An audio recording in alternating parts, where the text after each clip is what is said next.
Hello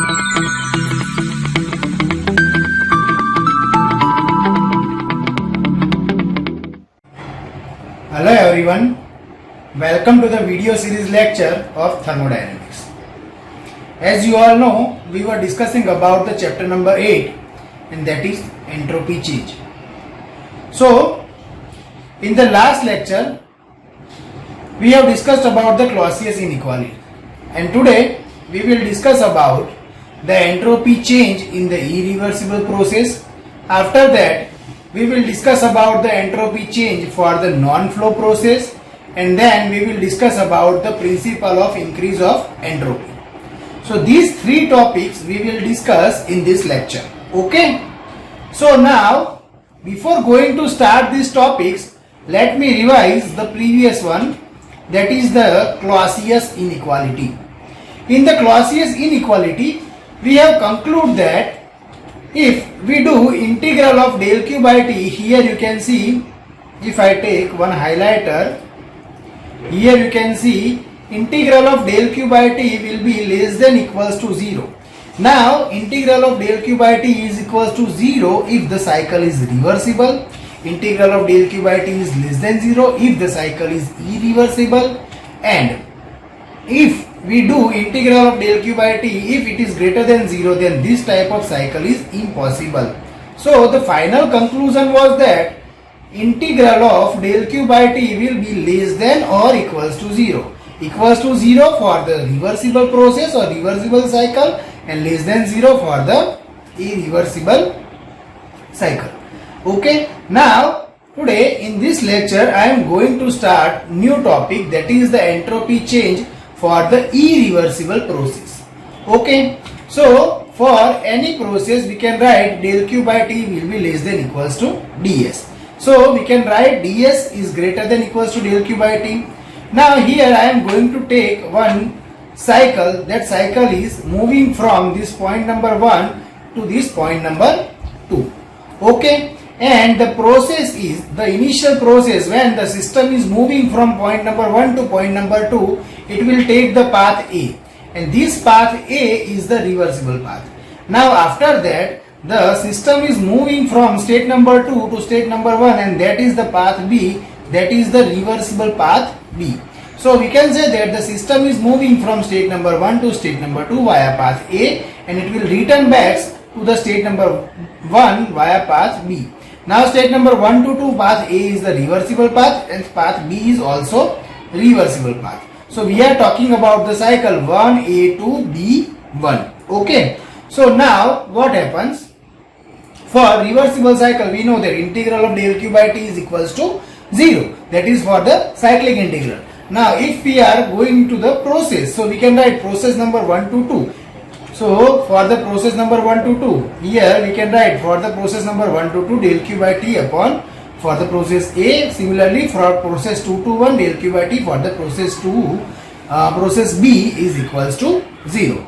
Okay, now we can write from the equation number 1, we can finally write that integral of 1 to 2 of del q by t for the path A is equals to integral of 2 to 1 del q by t for the path B, but it will take the minus sign because of this. Okay, now this is the final conclusion for the cyclic process, for the cycle which is undergoes from point number A to point number 1 to point number 2, then it is returned back from point number 2 to point number 1, and both the paths are reversible. So we can say that this is the reversible cycle.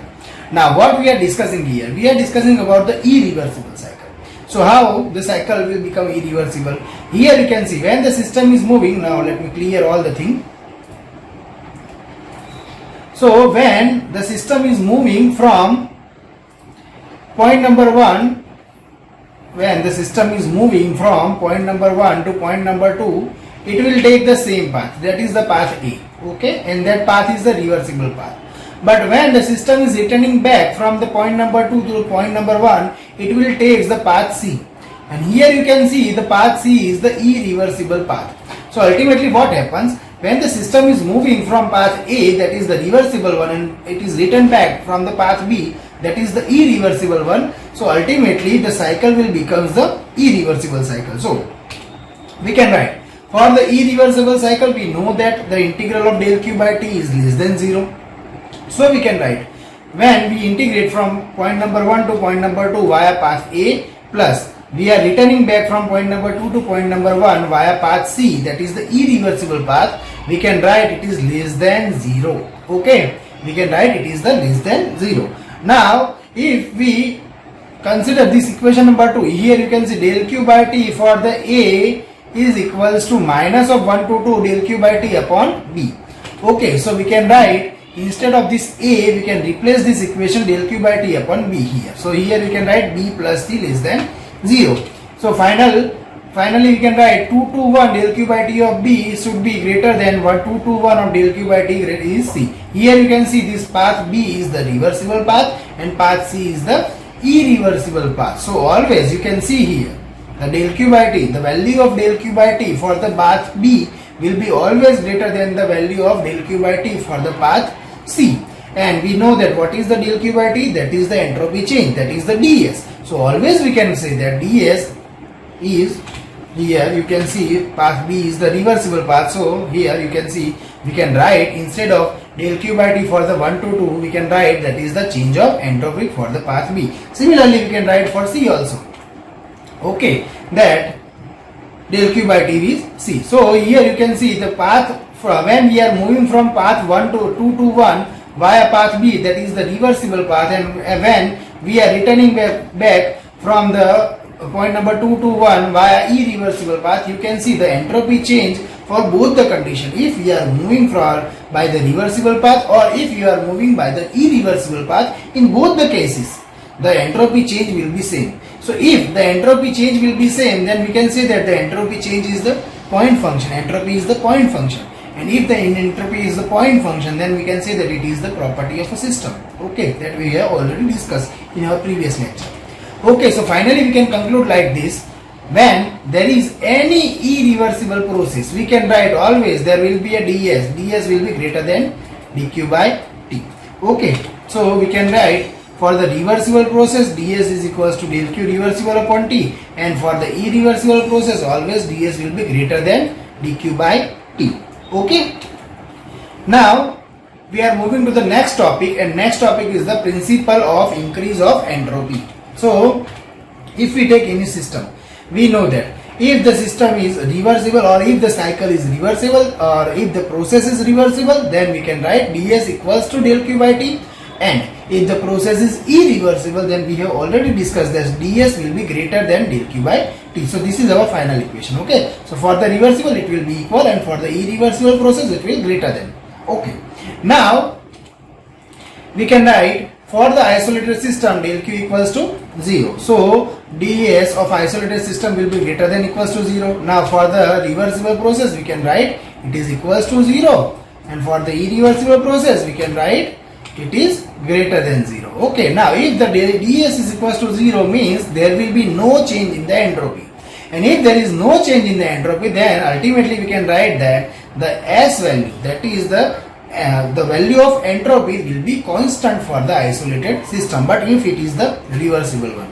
Okay, but if there will be a irreversible process, then ds of isolated system should be greater than 0. Okay, so we can write delta S for the universe. Universe is equals to system plus surrounding, so it will be always greater than 0. So always the entropy of the universe will be always increasing. Okay. Now let us talk about the entropy change for the non-flow processes. Okay, so here we will talk about all the 5 non-flow processes. You know about the non-flow process that we have already discussed in our chapter number 6, that what is the meaning of non-flow processes. Okay, so we know that there are total 5 non-flow processes. One is the constant volume process, constant pressure process, isothermal means constant temperature process, adiabatic process, and the polytropic process. These 5 non-flow processes we have already discussed. So today we will discuss about the entropy change for these 5 non-flow processes. Okay, so let us talk about first non-flow process, that is the constant volume process. Okay, so here you can see we know that Q equals to mc delta T. This is the simple equation of heat transfer for the constant volume process. We have already derived this equation. So probably you remember this equation. Okay. Now for the small change, we can write del q equals to mCv dt, and we know that what is the entropy change, that is the del q by t. So we can write ds is equals to mCv dt by t. Here you can understand from these two equations I have written this, that ds is equals to mCv dt by t. Okay, now if you are going to integrate from process number point number 1, that is the initial point, and 2 is the final point. So for the constant volume process, if the initial point is 1 and final point is 2, so we can write from the integration 1 to 2 of ds equals to mCv t dt by t. Okay, so what happens? Finally you will get this equation that S2 minus S1 equals to mCv ln T2 by T1. We know that is 1 upon T. Integration of 1 upon T is ln T2 by T1. Okay, so this is our final equation for the entropy change for the constant volume process. Okay, very important equation that you have to remember for the numerical purpose. Okay, now the second process is the constant pressure process. The same thing we have to do. First we will write the heat transfer equation. What is the heat transfer equation for the constant pressure process? That is the mCp delta T. Okay, so we can write here Q is equals to mCp T2 minus T1. Done? Now for the small change, again we can write del Q equals to mCp dt, and for the entropy change we can write directly that ds is equals to del Q by T. Okay, and del Q is the mCp dt by T. Okay, so from that we can write this equation, ds equals to mCp dt by T. Now we are again doing the same thing, that we will integrate from the point number 1 to point number 2. So what will be the result? When we integrate from point number 1 to point number 2, finally we will get this equation that S2 minus S1 is equals to S2 minus S1 is equals to mCp ln T2 by T1. Okay, so this is the entropy change for the constant pressure process. Now the third process is the isothermal process. Isothermal process in which the temperature will remain constant. So we can write del Q is equals to du plus del W. So again we can write for the constant temperature process du is equals to 0. And if the du equals to 0, then we can write dq is equals to del W. And dq is equals to, we know that what is the, for the constant work done is equals to PdV. So we can write here dq is equals to PdV. Okay. Right? And we know that internal energy, change of internal energy is the function of temperature. Okay, if the temperature is remains constant, then du equals to 0. So that's why we can write dq equals to del W, and we know that what is the closed system work, that is the PdV work. That's why we can write del Q equals to PdV. Okay, now again we are going to integrate from the point number 1, that is initial state, to the final state. So you will get the same equation that ds is equals to PV equals to MRT, so we can write ds is equals to MR dV by V, 1 upon V, that is the ln V2 by V1. So just we can put this equation, then we will get S2 minus S1 is equals to MR ln V2 by V1. Okay, now the next is the adiabatic process. We know that what is the adiabatic process? In the adiabatic process always heat transfer will be 0. Okay, now we know what is the entropy change. Entropy change is the del Q by T, but if the del Q is equals to 0, then finally the entropy change will be 0. So you can write ds is equals to 0. Okay, and if the ds equals to 0, then there will be no change in the entropy. So for that particular state number 1 and state number 2, the value of entropy will remain constant if it is the adiabatic process. Okay, now the last process is the polytropic process. Okay, so we know that the equation for the from the first law of thermodynamics we can write, that is the del Q equals to del U plus del W. So we can write dq equals to mCv dt plus PdV.